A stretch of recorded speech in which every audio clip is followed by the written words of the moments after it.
ایک اور حکم اللہ نے اسی صورت میں، اسی پارے میں اللہ نے رمضان کے روزے بھی ہم پہ فرض کیے کہ یا ایھا الذین آمنوا کتب علیکم الصیام کما کتب علی الذین من قبلکم لعلکم تتقون، تم پر روزے فرض کیے گئے ہیں جیسے تم سے پہلی امتوں پر، تاکہ تمہارے اندر تقوی پیدا ہو۔ تو روزے کا مقصد اللہ نے بیان کر دیا، تاکہ جو تمہاری بریکیں فیل ہو گئی ہے نا، پورے سال اپنی خواہشات پوری کرنے میں لگے رہتے ہو، حلال و حرام کا فرق ختم کر دیا، تو اللہ حلال بھی ہم سے چھڑوا دیتے ہیں، کیونکہ جب حلال بھی انسان چھوڑ دے گا تو حرام کا چھوڑنا آسان ہوگا۔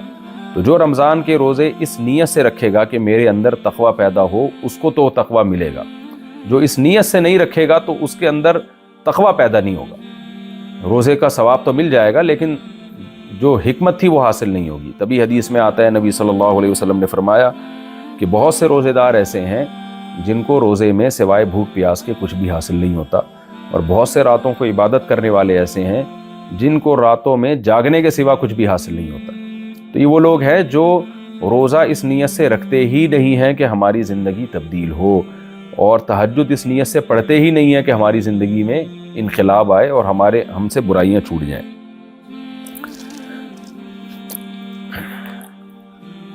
اسی میں پارے میں اللہ نے روزے کا حکم دینے کے بعد فرمایا وَإِذَا سَأَلَكَ عِبَادِي عَنِّي فَإِنِّي قَرِيبٌ،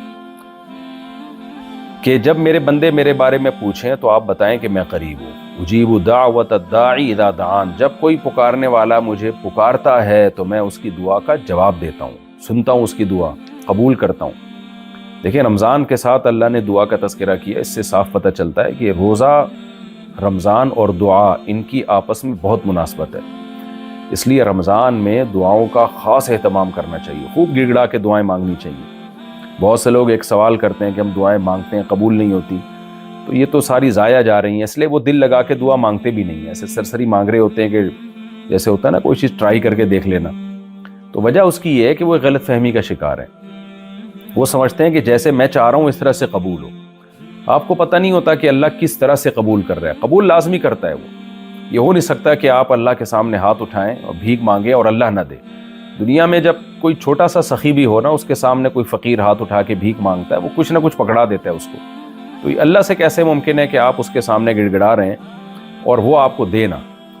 تو یہ جو سوال ہے نا کہ ہم مانگتے ہیں اور دعا قبول نہیں ہوتی، یہ نبی صلی اللہ علیہ وسلم اس سوال کا جواب دے چکے ہیں۔ صحیح حدیث میں آپ صلی اللہ علیہ وسلم نے فرمایا کہ ایک شخص دعائیں مانگتا رہتا ہے، مانگتا رہتا ہے، مانگتا رہتا ہے، اور اللہ اس کی دعائیں قبول کرتا رہتا ہے، کرتا رہتا ہے، کرتا رہتا ہے، یہاں تک کہ وہ دعا مانگتے مانگتے تھک جاتا ہے اور پھر ایک دن آ کے بولتا ہے کہ میں دعائیں مانگتا ہوں اور اللہ قبول نہیں کرتا۔ تو نبی نے فرمایا اس دن سے اللہ قبول کرنا چھوڑ دیتا ہے۔ تو دیکھیں اس نے کیوں کہا میں دعا مانگتا ہوں قبول نہیں کرتا، حالانکہ حدیث میں تو آتا ہے اللہ کر رہا تھا قبول۔ وجہ اس کی یہ کہ جس طرح سے وہ چاہتا ہے نا اس طرح قبول نہیں ہوتی۔ اگر اس طرح اللہ قبول کرنا شروع کر دے کہ آپ نے کوئی چیز مانگی اسی وقت مل جائے، پھر تو ساری دنیا مسلح لے کے سنبھال لے اور دعائیں ہی مانگتی رہے، وہ سارے کام کاج چھوڑ دے۔ تو اللہ نے کچھ معاملہ غیب کا رکھا ہے، قبول کرتا ہے لیکن اپنے انداز سے کرتا ہے وہ۔ اب وہ بہت سارے طریقے ہوتے ہیں قبول کرنے کے، آپ ایک چیز مانگ رہے ہو اللہ تعالیٰ سے، اللہ وہ نہیں دیتا، اس کا آلٹرنیٹ اس سے اچھا دے دیتا ہے۔ آپ کو اس لیے نہیں پتہ چلتا کہ یہ قبول ہوئی ہے کیونکہ آپ نے تو جو مانگی ہوتی وہ ملی نہیں ہوتی۔ آپ کو یہ نہیں پتہ ہوتا کہ وہ جو اس سے اچھی آلٹرنیٹ تمہیں جو چیز ملی ہے وہ تمہاری دعا کی وجہ سے ملی ہے۔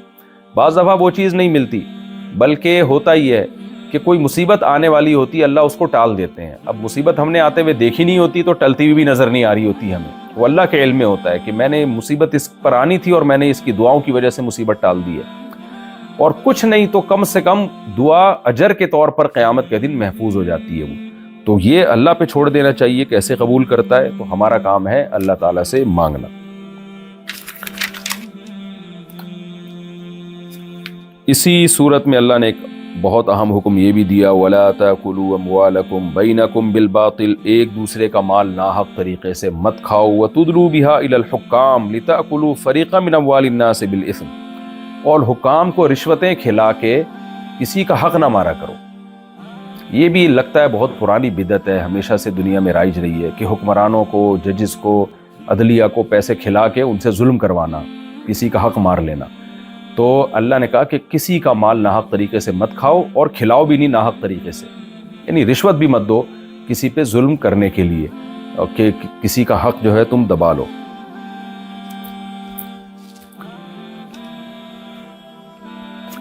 اسی صورت میں اللہ نے حج اور عمرے کے احکام بھی بیان کیے اور فرمایا کہ حج جو ہے فمن فرض فیہن الحج، جو بھی حج فرض کر لے گا اپنے اوپر، عمرے کا بھی یہی حکم ہے، علماء نے بیان کیا ہے، فلا رفث ولا فسوق ولا جدال فی الحج، تو آپ احرام عمرے کا باندھے یا حج کا احرام باندھے، 3 پابندیاں آپ کے اوپر احرام کے بعد آ جائیں گی۔ کوئی بیہودہ بات زبان سے نہیں کرنی آپ نے، نہ کوئی عمل کرنا ہے، ولا فسوقا، اور کوئی فسق و فجور کی بات، اور ولا جدالا، اور کوئی جھگڑا۔ احرام کی حالت میں جھگڑا کرنا، چیخ و پکار کرنا، یا کوئی بیہودہ بات کرنا، یا کوئی گناہ کرنا، یہ عام گناہ کی طرح نہیں ہے، اس کا گناہ کئی گنا زیادہ بڑھ جاتا ہے۔ تو اس لیے جب بھی آپ حج کے لیے یا عمرے کے لیے جائیں تو احرام میں بہت زیادہ انسان کو احتیاط کرنے کی ضرورت ہے۔ اور آگے اللہ نے یہ بھی فرمایا ہوا تھا زودوا فإن خیر الزاد التقوی، کہ جب حج یا عمرے کے سفر پہ جایا کرو نا تو زاد راہ لے کے جایا کرو۔ یہ اللہ ہمیں بتا رہے ہیں کہ توکل کا غلط مفہوم جو ہے نا اس پہ رد کر رہے ہیں۔ آج بہت سے لوگوں کے ذہن میں توکل یہ ہے کہ ہم مصیبت سے بچنے کے لیے اسباب اختیار نہیں کریں گے، نہ وہ کمانے کی فکر کرتے ہیں، نہ اسباب اختیار کرتے ہیں۔ مشرکین مکہ جب حج کرنے جایا کرتے تھے تو وہ کہتے تھے بھائی ہم تو اللہ کے گھر جا رہے ہیں تو اللہ کھلائے گا، اللہ پلائے گا ہمیں، تو کچھ بھی نہیں لے کے جاتے تھے۔ پھر وہاں جا کے جب بھوک سے برا حال ہوتا تو ادھر ادھر لوگوں سے بھیک مانگ رہے ہوتے تھے جا کے۔ تو کانسیپٹ ہی غلط تھا نا، اللہ تو کھلائے گا لیکن اللہ پہلے جو آپ کا کام ہے وہ تو کرو آپ۔ تو کہتے ہیں ہم اللہ کے گھر جا رہے ہیں نا، یہ انہوں نے اس پر قیاس کیا کہ جیسے ہم کسی سیٹھ کے گھر جا رہے ہوں دعوت پہ تو سیٹھ کھلائے گا نا وہاں بٹھا کے ہمیں، تو ہم بھی اللہ کے گھر جا رہے ہیں مہمان بن کے تو اللہ ہی کھلائے گا۔ تو اللہ نے کب کہا کہ میں تمہیں اس طرح سے کھلاؤں گا کہ آسمان سے من و سلوہ اتاروں گا؟ اگر تم اپنے ساتھ کھانا لے کے جاتے ہو تو وہ بھی تو اللہ ہی کھلا رہا ہے نا، اللہ نے انتظام کیا ہے۔ تو اس لیے اللہ نے فرمایا کہ اپنے ساتھ راشن دال پانی لے کے جایا کرو حج کے سفر پہ، تاکہ بھیک نہ مانگنا پڑے۔ کیوں؟ فإن خیر الزاد التقوی، سب سے بہتر زاد راہ وہ تقوی ہے۔ تو اگر تم خالی ہاتھ گئے اور وہاں لوگوں سے بھیک مانگ کے تقوی ہی ختم کر دیا تم نے، کیونکہ بھکاری اللہ کو پسند نہیں ہے، تو تقوی ہی پہ سودے بازی کر لی، تو جو چیز سیکھنے جا رہے ہو وہی وہاں چھوڑ کے آ جاؤ گے تم۔ تو اس لیے یہ بہت بری حرکت ہے۔ تو دیکھیں اللہ تعالیٰ کو نا کسی شخص کا بھیک مانگنا پسند نہیں ہے، حج کے سفر میں بھی۔ تو آپ سوچئے کسی کنٹری کا بھکاری ہونا اللہ کو کہاں سے پسند ہوگا۔ تو اس لیے اپنے ملک کو بھی ہمیں ترقی دینے کی کوشش کرنی چاہیے، اکنامیکلی اس کو مضبوط بنانے کی کوشش کرنی چاہیے۔ اور آج دنیا میں جو اکنامیکلی کمزور ہے نا وہ بڑی طاقتوں کا غلام بن جاتا ہے، اس پر پھر بڑی طاقتوں کی پالیسیاں چلتی ہیں، پھر وہ تقوی ختم۔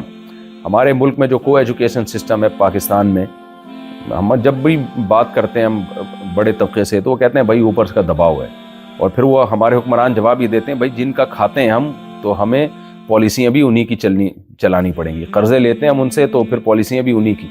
تو وہ ہمارے سسٹم کو تباہ کر رہے ہیں، خاندانی نظام کو۔ ہمارے ملک میں زنا کو عام کیا جا رہا ہے، بے حیائی کو پروموٹ کیا جا رہا ہے، NGOs یہ کام کر رہی ہیں بہت ساری، خاندانی نظام توڑ پھوڑ کے رکھ دیے۔ جو عدالتی خلا پاکستان میں آیا ہے جنرل مشرف کے دور میں، یہ بھی گن پوائنٹ پہ کروایا گیا ہے جنرل مشرف سے کام، کہ بھئی اس کو ختم کرو، عورت کو بھی ڈیورس کا حق دو، تاکہ تمہارا خاندانی نظام بالکل تباہ و برباد ہو جائے، گرل فرینڈ بوائے فرینڈ میں اور میاں بیوی میں فرق ہی ختم ہو جائے۔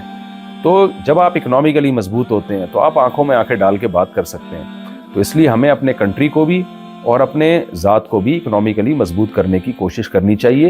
اسی آیت سے ہمیں پتہ چلتا ہے۔ اور کمال کی بات یہ کہ اللہ تعالیٰ نے اگلی آیت میں اور ایک حکم دیا ہمیں۔ مشرکین مکہ ایک اور گڑبڑ کیا کرتے تھے، بلکہ یہ تو صحابہ کو بھی اشکال ہوا تھا کہ ہم جب حج کے سفر پہ جاتے ہیں تو دنیا بھر کے تاجر آیا کرتے تھے حج کے سفر میں، کوئی شام سے آ رہا ہے، کوئی مصر سے آ رہا ہے، کوئی کہاں سے آ رہا ہے۔ تو ظاہر ہے جو جس کا بزنس مائنڈ ہوتا ہے وہ تو پھر یہی دیکھ رہا ہوتا ہے کہ بھائی وہاں اس سے بارگیننگ کرنی ہے، ڈیلنگ کرنی ہے، کیونکہ ایک پروڈکٹ یہاں سستی ہے مصر میں مہنگی ہوگی، ایک پروڈکٹ شام میں مہنگی ہے یہاں سستی ہوگی۔ تو تاجروں کی ملاقات ہوتی تھی، تو بہت سارے صحابہ تو تھے ہی تاجر۔ تو جب وہ حج کے سفر پہ آتے تو ان کو بزنس کا بھی بڑا موقع ملتا اور ان کا بزنس چمکنا شروع ہو گیا۔ تو ان کو خیال ہوا کہ بھئی یہ تو دین میں ہم دنیا کو شامل کر رہے ہیں، ہم تو اللہ کے لیے آتے ہیں حج کرنے کے لیے اور یہاں ہم کروڑ پتی بن کے جا رہے ہیں، بزنس بھی ہو رہا ہے ہمارا۔ تو ان کو یہ اشکال ہوا کہ یہ تو غلط ہے۔ تو اس پہ قرآن کی آیتیں نازل ہوئیں۔ اللہ نے فرمایا نہیں، کوئی غلط نہیں ہے، تم اللہ کے گھر میں کی زیارت کے لیے جاؤ اور بزنس بھی کر لو، اس میں کوئی حرج نہیں ہے، اس لیے کہ یہ پیسہ یہ اللہ کا فضل ہے۔ تو اس لیے اللہ نے فرمایا لیس علیکم جناح ان تبتغوا فضلا من ربکم، جب تم حج یا عمرے کے سفر پہ جاؤ تو اللہ کی روزی تلاش کرو، فضل تلاش کرو، اس میں کوئی حرج نہیں ہے۔ تو دیکھیں اس سے بھی کتنی یہ اہم آیتیں پتہ چلتا ہے کہ اللہ تعالیٰ مسلمانوں کو اکنامیکلی معاشی لحاظ سے مضبوط دیکھنا چاہتے ہیں. اور یہ حج تو یعنی اب ہمیں پتہ چلتا ہے، اب آپ یہاں جب آتے ہیں حرمین میں تو افسوس ہے کہ یہاں بھی ساری پروڈکٹ یہودیوں کی فروخت ہو رہی ہے، کیونکہ مسلمانوں نے کوئی اس پہ اتنی محنت ہی نہیں کی ہے. یعنی حج اور عمرے سے فائدہ ہونا چاہیے تھا مسلمان تاجروں کو، وہ بھی فائدہ اٹھایا جا رہا ہے، جو ہے وہ یہودی اس سے فائدہ اٹھا رہے ہیں. تو اس میں بھی ہم پیچھے رہ گئے. ٹھیک ہے بہت سے مسلمانوں کو بھی الحمدللہ فائدہ ہو رہا ہے، یہاں مسلمانوں کی بھی بڑی بڑی کمپنیاں ہیں جو بہت انہوں نے دولت کمائی، پیسہ کمایا، لیکن یہ تو خالصتاً یہاں تو غیر مسلم کی انٹری ممنوع ہے. تو کچھ ہمارے اندر کچھ ایسی کمی ہے جو ہم تجارت میں آگے نہیں بڑھ سکے. اور اللہ نے 1400 سال پہلے یہ حج میں تجارت کا تذکرہ کر دیا. اللہ کو معلوم تھا کہ حج جو ہے مسلمانوں کو اکنامیکلی مضبوط کرنے کا ذریعہ بھی بن سکتا ہے. تو اس سے بھی پتہ چلتا ہے کہ اللہ کی نظر میں تجارت کی اور اکنامیکلی اپنے آپ کو مضبوط کرنے کی کتنی حیثیت ہے.